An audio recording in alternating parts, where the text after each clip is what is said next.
Bonjour à tous et bienvenue dans mon booktube très professionnel. Ici chez moi avec mon horloge qui sonne.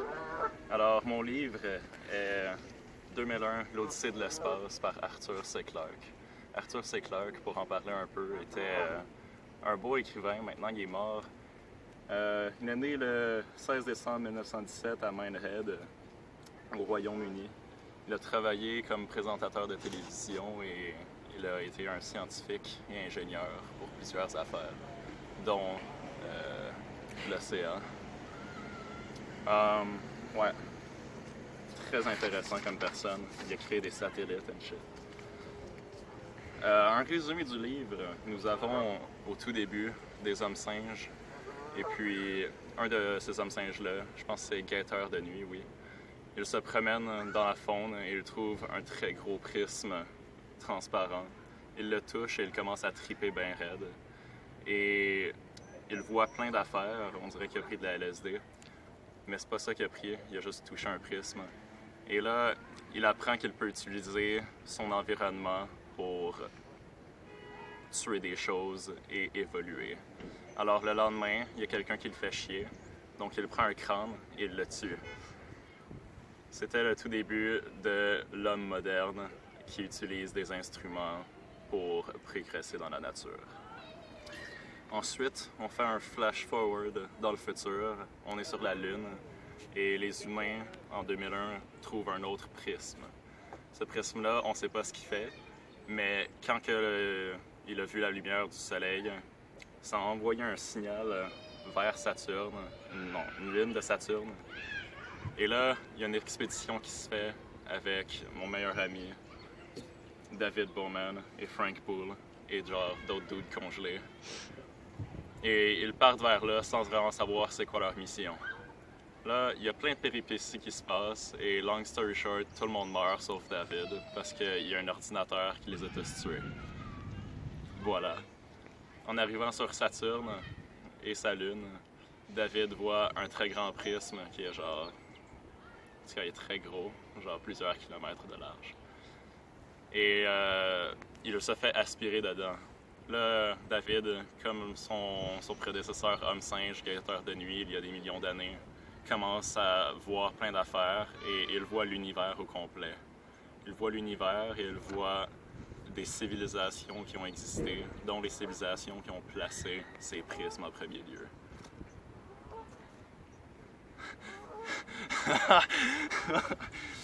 Ouais. Alors, c'est pas mal ça. Je vais pas vous spoiler la fin parce que c'est très intéressant à lire. J'ai une analyse de personnage. David, le personnage principal d'après moi, est pas mal juste un robot et il sert à... Il est pour nous les yeux de l'histoire. Il est juste utile pour qu'on voit ce qui se passe. Parce que il n'a pas d'émotion, il fait juste vivre et dire des affaires scientifiques de temps en temps. Nous avons ensuite Frank. Frank est aussi professionnel et un peu robotique que David. Mais Frank, lui, a des émotions, il a une femme, il a une famille, il aime des gens et il a aussi des peurs. Mais Frank, il meurt très rapidement parce qu'un robot l'aime pas. Pauvre Frank. Cal, c'est une intelligence artificielle qui est à bord du vaisseau. Et Cal, c'est probablement le personnage le plus humain, parce que c'est lui qui a le plus de peur et de sentiments, ce qui est vraiment bizarre. Et c'est pour ces raisons, c'est à cause des dilemmes moraux, qu'il va tuer tout l'équipage jusqu'à temps que même le robot meurt.